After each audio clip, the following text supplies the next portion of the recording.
Big boss 14 का खिताब रुबीना दिलाइक क्यों जीतेगी, यह 5 बड़ी वजह। बिग बॉस 14 का फिनाले 21 फरवरी को होने वाला है। सभी ये जानने के लिए बेताब है कि इस बार बिग बॉस 14 का खिताब कौन जीतेगा, बिग बॉस 14 की ट्रॉफी किसके घर पर जाएगी। वहीं अगर देखा जाए तो इस बार तगड़ा मुकाबला राहुल वैद्य, रुबीना दिलाइक और अली कोनी के बीच ही है। वहीं अगर देखा जाए तो रुबीना दिलाइक एक तरह से बिग बॉस 14 के खिताब की ओर बढ़ती हुई नजर आ रही है। ये 5 वजह है जिसकी वजह से रुबीना दिलाइक बिग बॉस 14 का खिताब जीत सकती है। नंबर 1, पहले दिन से शो में टिके रहना।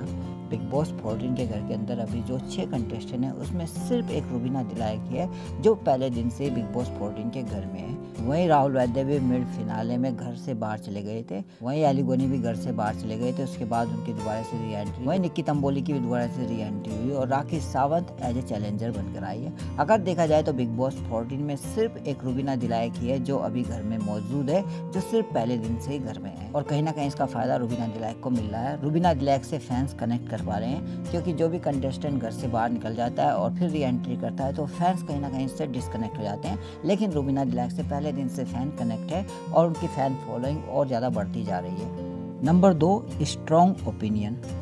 बिग बॉस 14 में रुबीना दिलाइक एक ऐसी कंटेस्टेंट है जो बेधड़क अपनी बात कहती है, भले ही सामने वाले को बुरी लग जाए। यहाँ तक कि वो बेबाक तरीके से ऐसी बात कह जाती है जो मेकर्स तक को भी बुरी लग जाती है। यहाँ तक कि सलमान खान कई बार रुबीना दिलाइक को इसीलिए फटकार भी लगा चुके हैं। वो मेकर्स पर इस तरह से सवाल उठाती है और कहीं ना कहीं ये बात रुबीना के फेवर में जाती है। फैंस को लगता है कि रुबीना अपनी बात बिना डरे रखती है और उसमें बहुत ही दम है। नंबर 3, हर मुद्दे में रुबीना शामिल। बिग बॉस 14 में ऐसा कोई मुद्दा ही नहीं होता जिसमें रुबीना दिलाइक शामिल ना हो। कहीं ना कहीं रुबीना दिलाइक को कंटेस्टेंट शामिल कर ही लेते हैं और उसके बाद वीकेंड के वार पर सलमान खान सबसे ज़्यादा अगर फटकार किसी को लगाते हैं वो रुबीना दिलाइक को, चाहे रुबीना दिलाइक उस मुद्दे से डायरेक्टली कनेक्ट भी ना हो। ये कहीं ना कहीं रुबीना दिलाइक के फेवर में जाता है और ऑडियंस रुबीना दिलाइक को और ज़्यादा प्यार करती है। और रुबीना दिलाइक के ना चाहते हुए भी रुबीना दिलाइक कहीं ना कहीं ऑडियंस की नज़र में एक मजबूत कंटेस्टेंट बन गई। नंबर 4, शब्दों की जादूगर।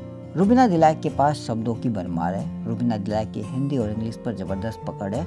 उनके पास शब्दों की भरमार है। हिंदी के उनके पास ऐसे ऐसे शब्द है जो लोगों को बोलने में भी दिक्कत होती है, लेकिन रुबीना दिलाइक की हिंदी ज़बरदस्त और कहीं ना कहीं शब्दों की जादूगिरी से रुबीना दिलाइक सामने वाले को हरा ही देती है। नंबर 5, मजबूत कंटेस्टेंट का घर से बेघर होना। बिग बॉस 14 में जैस्मीन बसीन और एजाज खान जैसे पॉपुलर कंटेस्टेंट का घर से बाहर होना भी रुबीना दिलाइक को एक तरह से फायदेमंद हुआ। बिग बॉस 14 में जैस्मीन बसीन और एजाज खान कहीं ना कहीं रुबीना दिलाइक को टक्कर दे थे, लेकिन जब से लोग घर से बाहर हुए तब से रुबीना दिलाइक और भी मजबूत कंटेस्टेंट बन गई है। अब ऐसा लगता है कि बिग बॉस 14 का विनर अगर कोई है तो वो रुबीना दिलाइक ही है। वो एक तरह से क्लियर विनर दिख रही है, लेकिन अब ये देखना काफी दिलचस्प होगा कि रुबीना दिलाइक बिग बॉस 14 का खिताब जीतती है या फिर कोई और। आप कमेंट करके बताएं कि आप मेरे पॉइंट से कितने सहमत है। खबर अच्छी लगे तो लाइक करें और सब्सक्राइब करना ना भूलें। Thank you.